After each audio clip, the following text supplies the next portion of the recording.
Hey, this is TI Kevin 83, and I am doing a run through of the slide deck that I will be presenting with the TaskSpot team at MagFest in January of 2023 for MagFest 2023.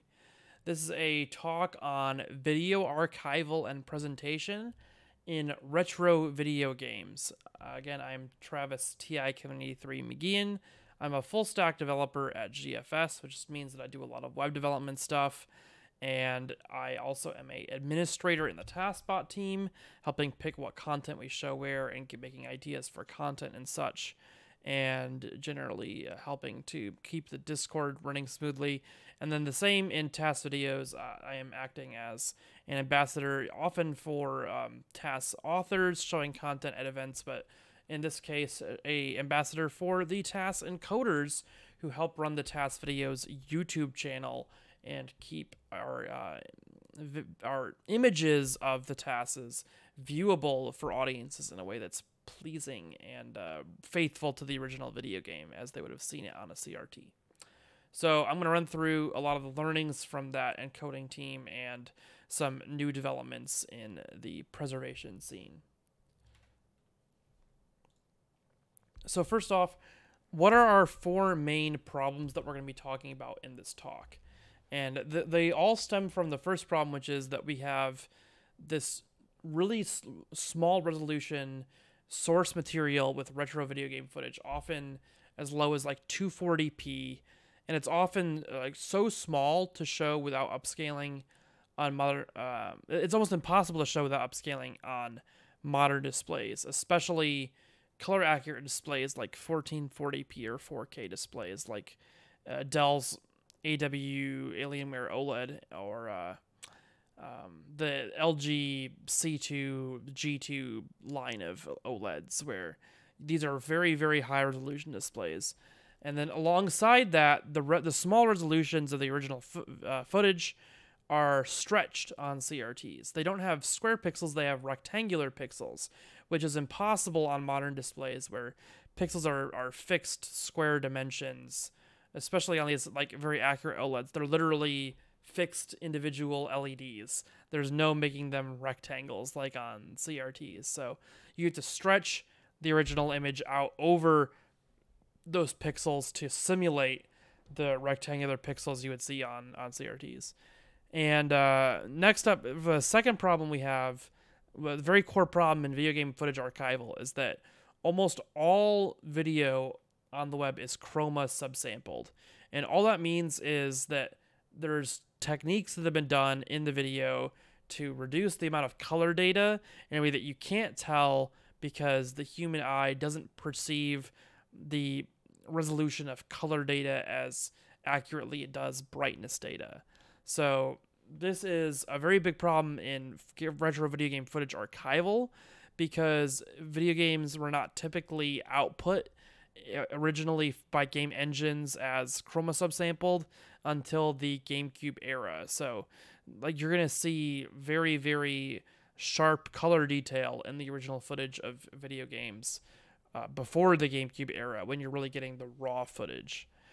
The next thing that is a very common core problem in retro video game footage archival is lossy compression. Lossless compression is really great for small resolution pixel art archival, but it's not widely supported. The most common codec, the thing that's used to compress video, H.264, is only supporting lossless in the high 444 predictive profile, which you don't need to know what that means, except that it's not. The long name is long for a reason. It's not very common. It's not very supported.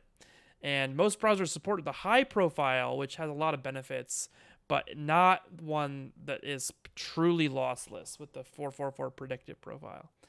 Lastly, there's a huge problem in upscaling because, like I said earlier, you can't just display these images at the original resolution or they're really small on a lot of modern displays. They're not using nearly the size that the display has to offer. So for upscaling, browsers almost always use the bilinear algorithm, which does not apply well to this early pixel art retro video game footage. And only the Firefox browser supports tuning the scaling algorithm you use on a video element to use something more preferential for pixel art. And we'll talk about various scaling algorithms and as they apply to pixel art and the ones that we use typically in the retro footage preservation space. Now the first of those 4 problems is Chroma subsampling. What is Chroma subsampling? Chroma subsampling is a process where color and brightness are stored separately when compressing video. Color is usually stored at a lower resolution than brightness, and this is typically imperceptible to the human eye because our perception of color is worse than our perception of brightness. And almost all modern videos use this technique, and it actually stems from technology that was created for backwards compatibility in color TVs with black and white grayscale TVs. So with a black and white television and where you only have grayscale data, you don't have color data, if you wanted to be able to just plug in the same thing into a black and white versus a color TV, you have to have a brightness channel and a separate set of color channels. So this is where the YUV comes from in this lower right image, where the Y represents the brightness data and the U and V represent the color data. So you can see, only because this is blown up for exaggeration, the separate like purple, green, yellow, pink pixels in the U and V spec part of the signal. And when you go to 420, you only get the purple and the yellow, but you still get the brightness data. So your eyes would normally be like, oh, that is almost what I was seeing in the 444. It's so similar. You can only see the artifact difference and where you're losing the like more detailed colors because of our use of, because it's blown up for you. Like if they were really small and only the single pixels like on your monitor, you would not notice the loss of the green and the red nearly as much. So again, you can see this same sort of example here, but on film footage where the sort of exact reds and the white pixel and then into the deep blues kind of all blend together into a progressive, like there's some of the deep red right in the middle, but then it blends into more purples and pinks as it goes, and the very white center pixel is very blended out into the reds and blues as well. So why does chroma subsampling matter for retro video game footage? When you store a 240p video at half color resolution, you're barely getting any resolution at all in the color data. You're only getting 120p color data.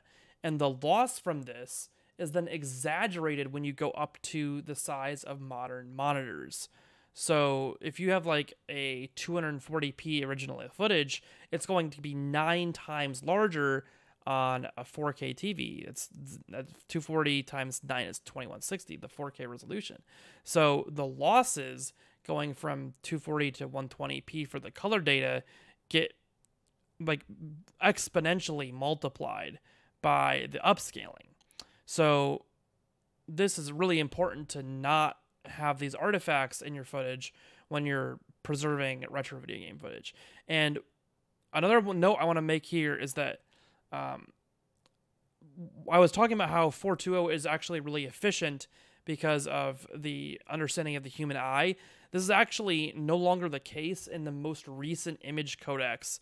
They actually prefer being given 444 images because they can compress them more efficiently than just naively going to 420 and getting rid of all that color data. Because it can look at, oh, you as a human would not notice this difference in color, but you would notice this difference in color.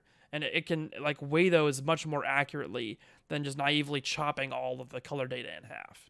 So perceptual color spaces like Oclab are coming into their own in image compression, and that will eventually roll over into video compression and be very important in the future. But for right now, almost all video is still using 420 and isn't using that more complex understanding of how to use 444. So there's a bunch of demo images I'm going to show you now.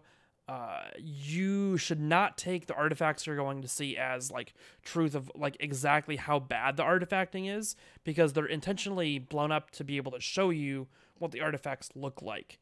They would be smaller, but still visible when blown up to the size of like a 4K TV. So these individual types of video artifacts are isolated to be able to show you the differences between those artifacts and what they look like compared to a truly lossless source that's upscaled using algorithms intended for pixel art.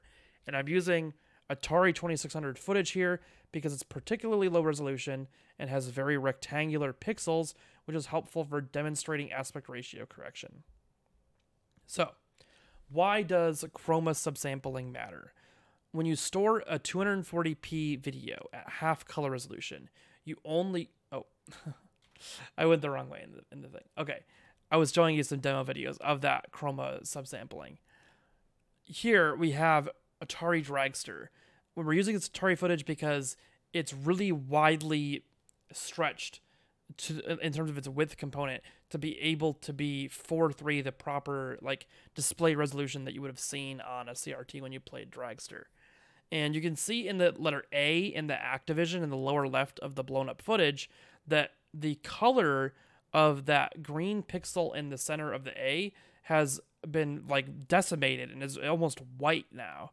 And the surrounding pixels are capturing some of the green, but blurring it into the black of the A. And the whole thing is just generally, it has a lot more artifacts than it otherwise would need to because of the 420 chroma subsampling.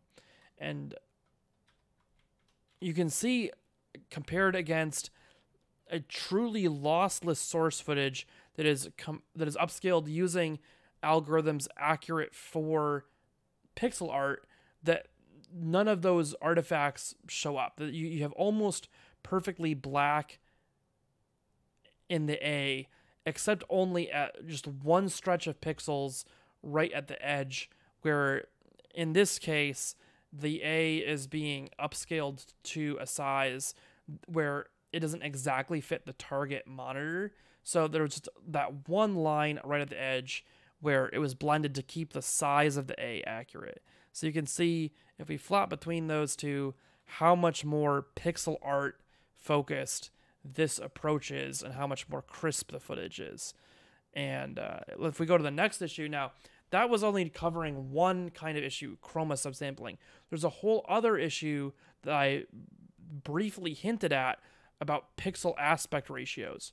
Now, retro game consoles such as the NES, SNES, and PS1 were built to be displayed on 4:3 CRTs. So all the games played on them would always be 4:3 aspect ratio.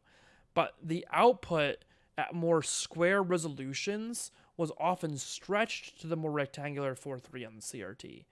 And you can QR code this and pull up a great video by Displaced Gamers that explains in detail this concept of pixel aspect ratio. So why does pixel aspect ratio affect retro video archival? In order for footage from retro video games to be stored losslessly, it needs to be stored with square pixels, not the stretching that would be what they would look like on 4:3 monitors. The stretch to the intended look needs to be performed only at the very end when playback happens for the user watching the video. So when we're combining, blowing it up to be visible to the user, like on the full resolution of their screen, then we should also be doing at that same time and only at that final time on the user's end, be stretching it to the display aspect ratio.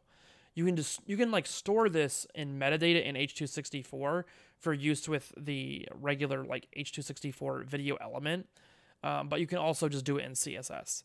And I'll note later more techniques for doing that in CSS. But if you don't do that and you just store something at its display aspect ratio, then you get artifacts which become compounded with things like Chroma subsampling and get compounded when you have to upscale them to the size of your display.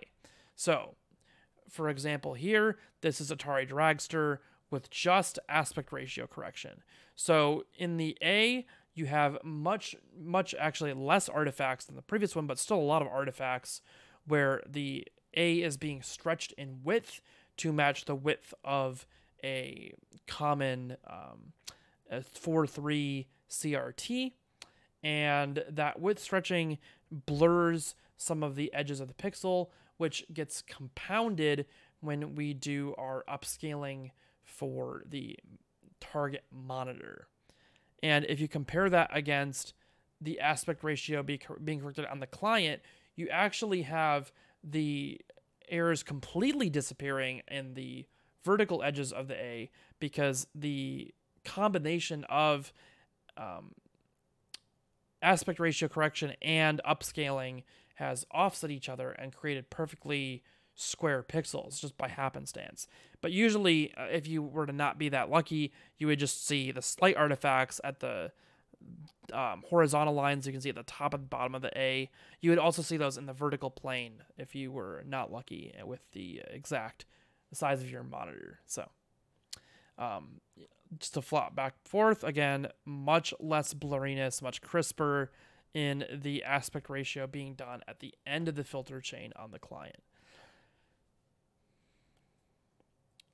Again, just to be very clear, the aspect correction being in the source footage compounds with the artifacts from upscaling to the user's size of their screen and exaggerates artifacts. So, next, Atari Dragster. This is an example of what would happen if you had both the problem of baking in the aspect ratio correction and Chroma subsampling. So you have both of those artifacts in your source footage. So if you flip between that and this, you can really start to see how much blurrier and how much farther away from the intended look of the game we get with both of those problems involved. And also, you're almost completely losing the color of some of the pixels, especially like between the bars of the bottom Dragster, between the axle going out to the front wheels. You really you're missing the color. It's almost white in there. So lots of artifacts when you're compounding those issues as well. Now, third in our list of core problems is the scaling algorithms. So this is what I was talking about, where we have to be able to get our source image that is only like 240p up to like 9 to 10 times larger for 4K, or maybe like if it's Game Boy footage, it's 144, but that's going to be 10 times for a 1440p monitor, which is a very common gaming monitor resolution. So there's three very common methods for doing upscaling: point, bilinear, and area, and I'm going to walk you through what those mean. So you don't need to worry too much about the names here. You just need to know or kind of observe the general look of these three algorithms when they're next to each other. The point one has very square pixels. The bilinear one is blurry everywhere, and the area one is blurry in just some small points. If you kind of look at the edge of the shield, it's blurry. And these top ones, it's comparing between two successive frames of video. So the bottom one, it's one frame, and the top one is Link walking further on the next frame. So you can see the shield is blurry in both on the area and the point one. The shield is different sizes to account for Link having moved forward, and in bilinear, everything is blurry, not just the edges around the shield like in the area. So what is actually going on with the difference between these three algorithms? The point algorithm takes the output pixels and says, what's the nearest color to me that's an exact color that exists in the source image?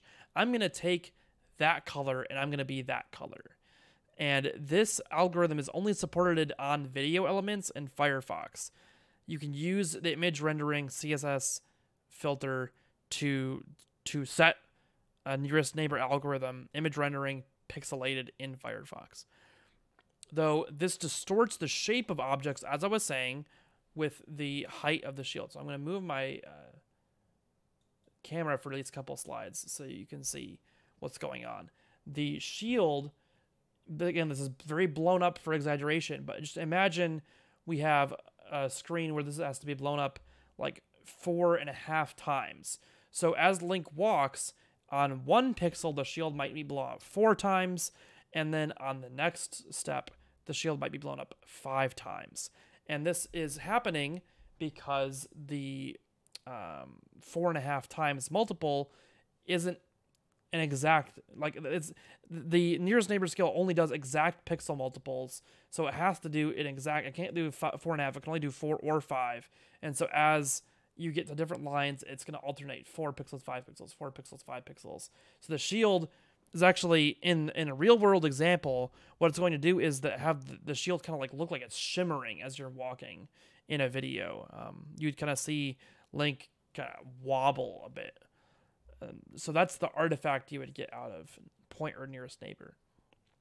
You can kind of get around using point if you go to like really huge scale multiples, because at that point the artifacts where it goes from, it might be going between like 11 or 12 pixels, and that's going to be a lot less noticeable. But especially if you're going to like an upscale to only 720p where it's only like 3 times larger, then you might be having it shimmer between 2 pixels and 3 pixels, and that's going to look pretty nasty. So that's point or nearest neighbor's downfall, though you get very, very crisp pixel edges.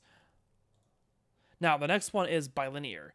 This is what I was saying is almost universally forced as the scaling algorithm used by browsers. It creates an unnaturally soft image in pixel art, though it's very, very good for film sources. Though bicubic and other things can be a little bit better, bilinear gets you most of the way there in a way that's very, very energy efficient. And that's why it's often much liked by browsers, because browsers often run or need to be optimized to run on mobile devices. And it doesn't cause that shimmering artifact because it's just blurring everything, and everything's going to look about the same size, and you're not going to have the shield going between being 5 and 4 pixels wide or anything that would cause that sort of like shimmering in Link's size of its sprite. I think what you must call an advantage of bilinear is that by being so blurry, if you do have chroma subsampling and other artifacts in your source video, bilinear kind of masks that by blurring everything back together at the cost of even further degradation of details. Now, lastly, the one that's really important here is area. It's also called pixel mixing or some other names. It goes by a lot of names. There's no standard name for this algorithm, but it's often known by area. It's known by area in OBS, and it's not easily available in browsers, though it is possible to use, which I'm going to show a tech demo of later, which is very important to our progress here. But it's popularized by its inclusion in emulators. So each pixel in the output image is an average of the area that it would cover if mapped over the source image. So in the case of the 4.5 times I was talking about earlier, instead of alternating between the shield being 4 pixels wide and 5 pixels wide, in this case, it's always going to be 4.5 pixels wide, where that half pixel is kind of blurred into the pixel next to it. But only that pixel. Instead of where in bilinear, like everything in the whole image is being blurred in with its surroundings, it's in an area you only blur in the places where a output pixel covers multiple of the original pixels area. And this strategy preserves object shapes, and the artifacts at pixel boundaries in the source image are generally difficult to spot. The problem with area, though, is that it assumes that pixels are squares, which a lot of video enthusiasts don't like. So it's really only appropriate for pixel art where that sort of square assumption is intended by the artist of the video game. Another cool thing is that in this image, the boundary artifact between the light brown and the dark brown kind of turns into a muted gray. But in the future, that could actually be improved by sampling the mixed pixels in a perceptual color space, as I was talking about with like advancements in how images are archived these days. OCLab or other perceptual color spaces would allow you to sample that difference and get you much more linear and harder to spot degradation on those mixed pixels, like that 0.5 of the 4.5Y shield. Lastly, I want to credit RC Drone on the OBS forums for the comparison image and the documentation of this feature having been introduced into OBS. So I'm going to show you again that same Atari Dragster footage with the different scaling algorithms. So this is what happens if you just throw a Atari Dragster capture without the other problems, just the bilinear upscaling. You can see it has blurred to all heck the A, though you can't really see it like that if you just look at the full Activision image. It just looks like a little bit slightly blurry A, which is kind of the point of bilinear, and that it's really not that bad. And you can see also that it really doesn't look too much different than the source with artifacts, like all of our chroma subsampling and aspect ratio correction. Those problems kind of get blurred away by bilinear, which is sort of what's so great about the bilinear algorithm. It really hides a lot of the problems in a lot of the compression techniques used in videos. But again, neither of them compare to a proper area scaled footage where this is clearly pixel art. It needs to be sharp edges to preserve the pixel art. And when you look at these two compared to the Dragster footage, when it's area upscaled, there's no comparison. It's so much sharper and it's much more faithful to the intended look of the game. So, another quick note, task videos encoders have a couple other options they use. They don't necessarily always use just one scaling algorithm. And this is because the point and Landschaft's upscaling combined together kind of helps smooth out the edges of a 3D game that has really low resolution. So sometimes when we're doing this video preservation for YouTube, we're not necessarily trying to be like perfectly preserving the really low resolution look of the 3DS. We might be trying to make a look that is more like faithful to the 3D art of the game. And by smoothing that out using a filter like Landschaft, which is kind of like bilinear, except that it tries to be sharp along clearly defined edges, it kind of gives you a more faithful look to the artist's intent of the 3D graphics. That wouldn't be too different from what you would see if you would actually be able to watch the game played on an original resolution DS. The artifacting of the upscaling, like really exaggerating the pixel boundaries, is something that you might be able to smooth out with a filter like Landschaft. So next we have one more of our core 4 problems. This last one is lossless encoding. And that's where video archivists, such as the task videos task encoders, tend to prefer lower compression loss or lossless modes where available to fully preserve the footage of a tool-assisted speedrun. Lossless encoding basically allows degradation of the footage, but it tries to do it in ways that you can't notice very easily. So lossy encoding, the whole point of it is to be perceptually lossless. Generally, you're not going to notice a lot of these artifacts, and you're only going to be able to see them in the successive slides I'm going to show you, because I'm blowing up the artifacts to make them possible to see, so you can kind of see what they look like, and so you can see kind of what would happen if you would blow them up to be shown on a ultra high resolution monitor. So lossless generally is prohibitively large to use for videos, but pixel art and even some 3D or early 3D videos can be easily compressible due to large patches of exactly identical colors. And H.264 supports lossless encoding modes in the high 444 predictive profile. But like I said earlier, that's a really long name, and you can probably tell immediately from that it's not widely supported or known about. So you cannot usually use lossless mode in web browsers to decode video. Now, there is some upcoming technology called AV1. It's a new thing. It's kind of like what the successor to H.264, especially for streaming videos, might be.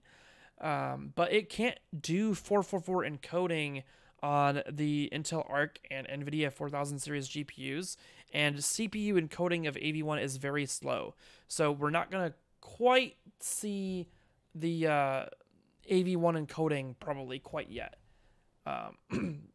Sorry, my camera has died. Hopefully a quick on-off can fix that.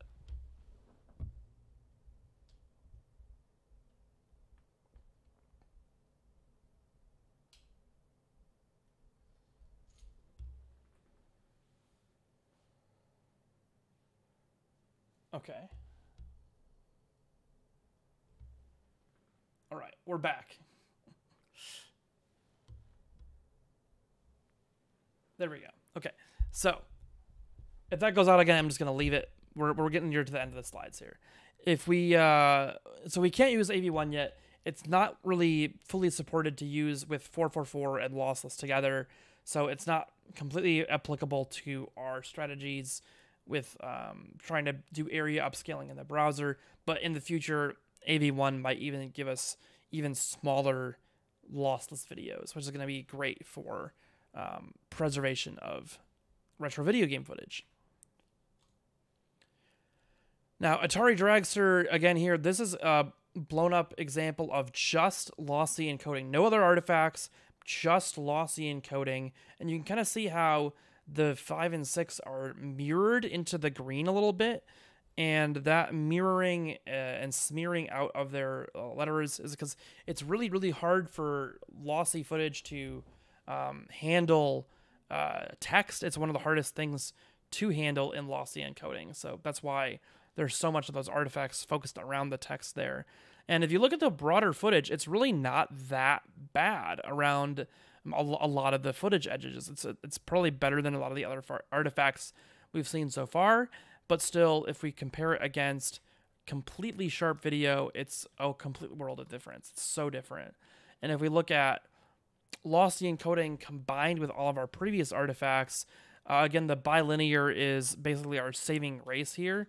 And it's almost better with all of the artifacts combined than with just lossy encoding, because bilinear really is so good at smoothing out the rough edges of lossy encoding.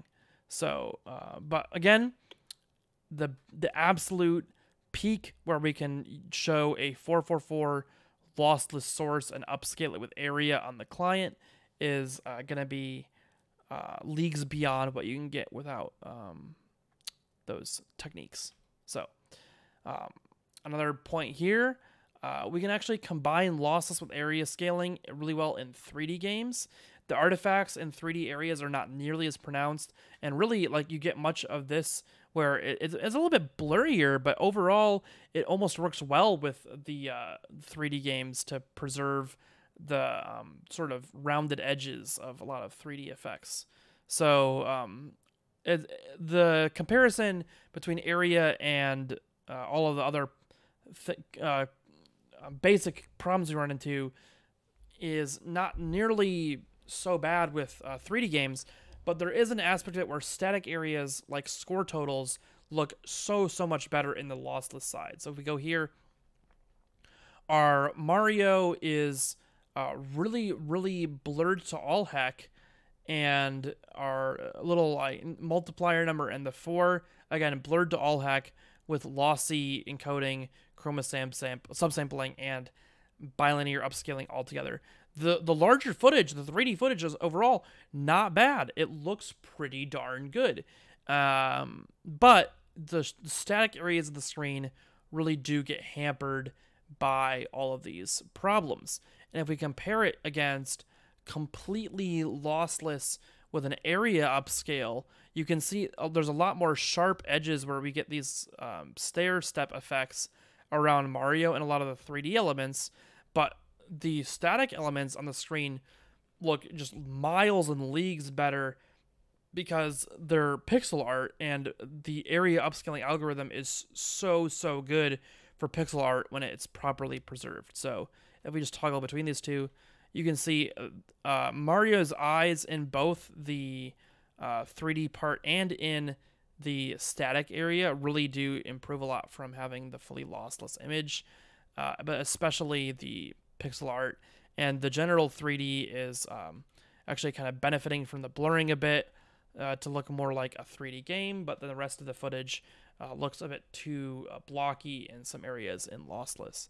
So, interesting comparison there, looking at 3D footage when using this retro video game footage preservation technique. It can still be useful, but not as useful with those sources than with 2D sources. Final notes. Bilinear, like I said, really hides quite well a lot of the artifacts that were baked into the video from things like Chroma subsampling and Lossy encoding. Now, what are the practical implications of all these things for trying to transmit and playback videos in the browser? If you're intending for video footage of a game to be watched on the web in a way that's compatible across all current browsers, the video must be scaled up 2 times in both height and width from its storage dimensions and encoded in H.264 using the high profile. The 2 times scale prevents Chroma subsampling from degrading the video. The video should then be stored in the console's square pixel output resolution and only stretched to the display aspect ratio at the final stage in CSS.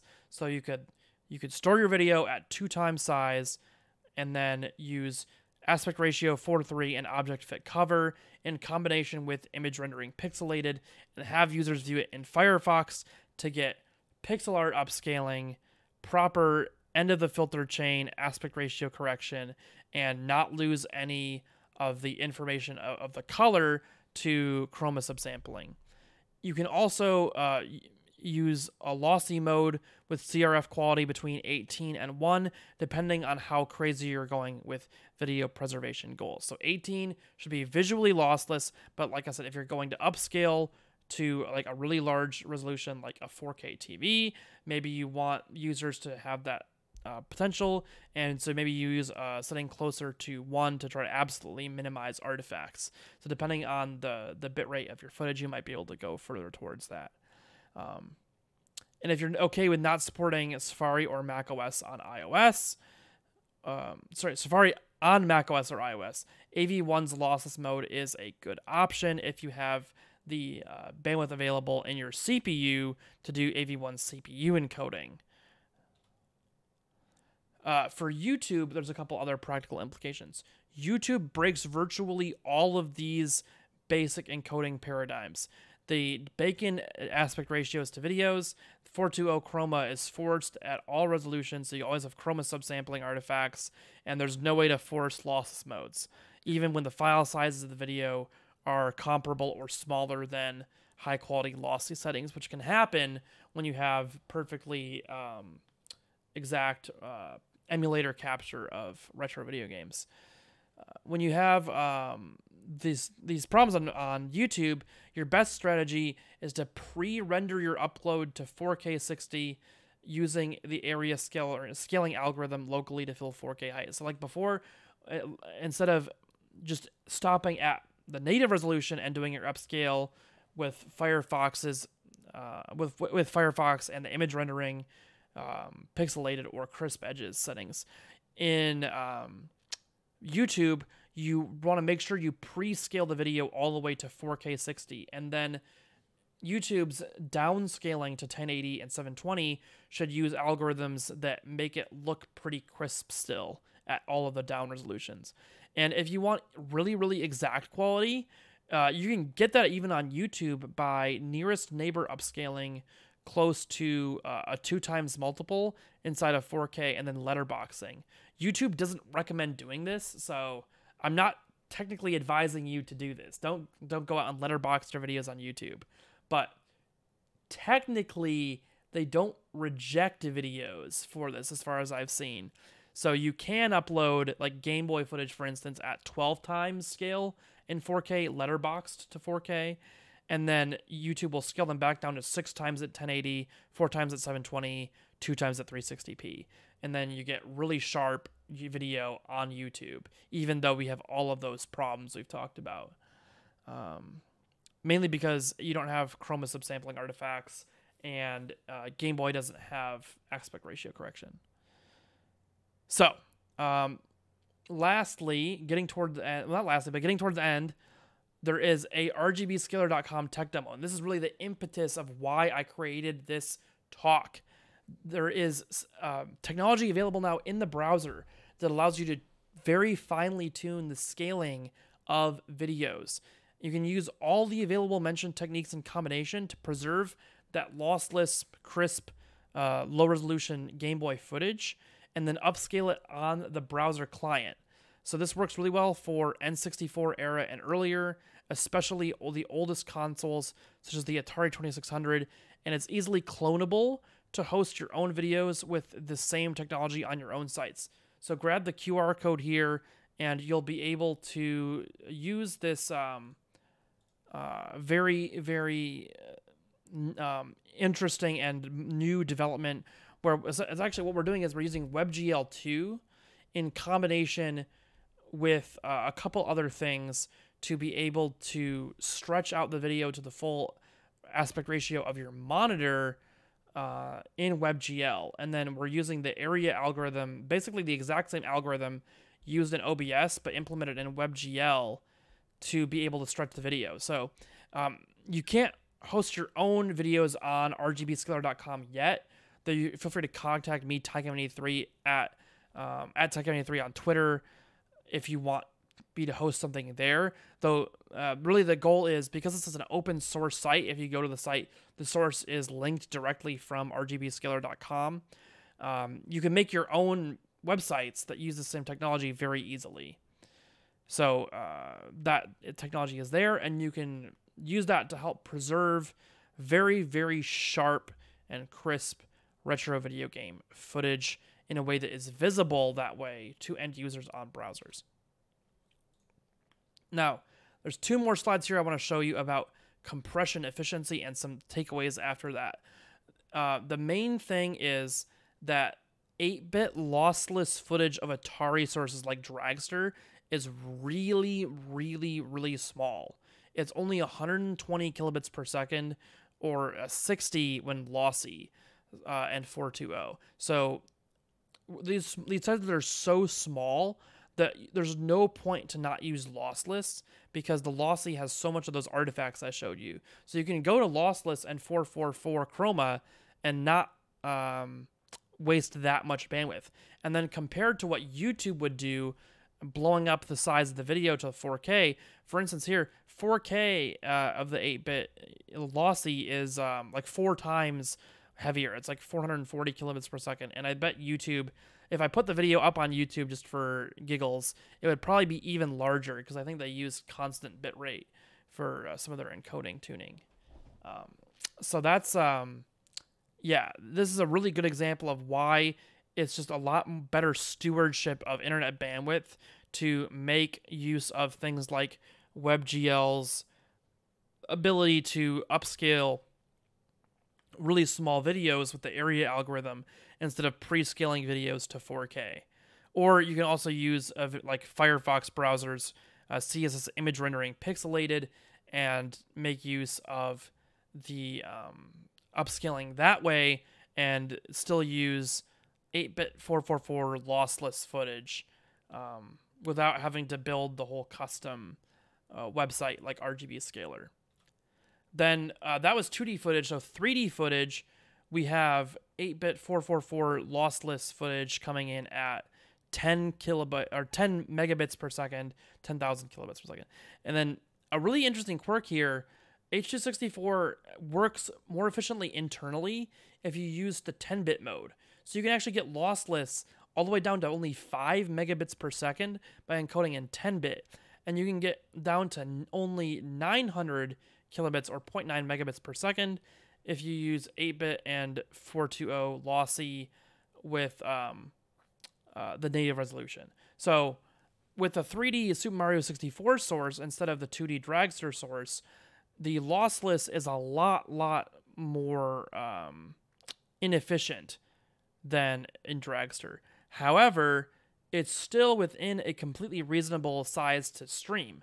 Like 5 to 10 megabits per second is very reasonable to be able to stream. You're doing like 40 to 60 megabits per second for 4K video often, and a lot of users have like 60 megabit connections these days, even in lower bandwidth areas of the US. So a 5 to 10 megabit stream is not out of the question by any means. And if you go to 4K, then you get 24 megabits per second, which, yeah, that's definitely going to be better to use lossless native res. We're talking like a way more feasible streaming bandwidth at 5 to 10 megabits than 24. And you can't do lossless mode anymore at that point. So this is just exaggerating even more the desire to upscale on the client, even if you use the normal like bilinear or bicubic upscaling mode that most browsers use.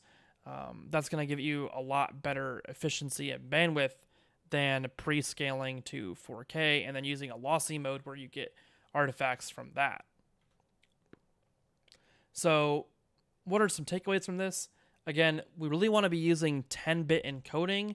It's not very well supported yet, but it would be great to see more hardware playback support for 10-bit encoding videos, and that could propagate out to browser support from there, because their support is really based on like what a lot of devices would support in hardware encoding, and the lack of that 10-bit hardware playback has hampered adoption, where we could be saving huge amounts of internet bandwidth on lossless videos. And the reason we're not seeing that is because most videos aren't lossless, because they don't know about the ability to get videos this small when combining all of these techniques together. Again, 10-bit wouldn't be relevant when pre-upscaling on the server side, because 10-bit just isn't very efficient at the 4K resolutions. Next, the file sizes are so small at native res for simple 2D sources like Atari or Game Boy footage that lossless is very preferable, because it's still going to be really tiny compared to any other video you're watching if you use all these proper techniques. And it can even be more efficient than lossy encoding, especially if you're upscaling to serve a 4K video to a user. Native resolution lossless encoding is much less efficient on 3D sources, but still very far within typical streaming limitations, like I said. And then to note, again, these comparisons are only possible with clean emulator, or you could get this possibly with HDMI capture of a console with an HDMI mod.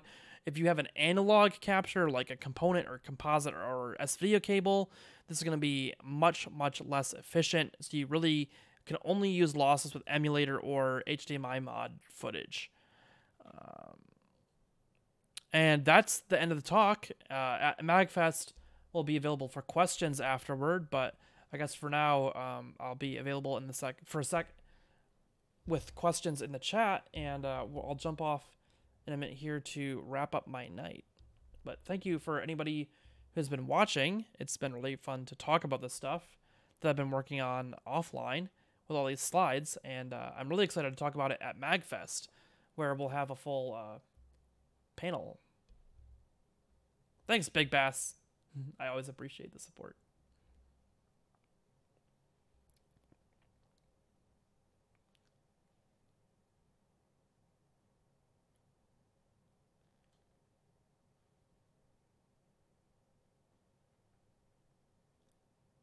All right, I'm going to wrap this up. I'm going to drop stream so I can get this uploading to YouTube. Thank you so much, everybody, again, for watching. I hope to be back streaming more now that we've wrapped the wedding. Not any guarantees on that, obviously, but we definitely have a lot more time to stream now with the wedding being over. So thank you guys for watching, and have a good night to you guys, too.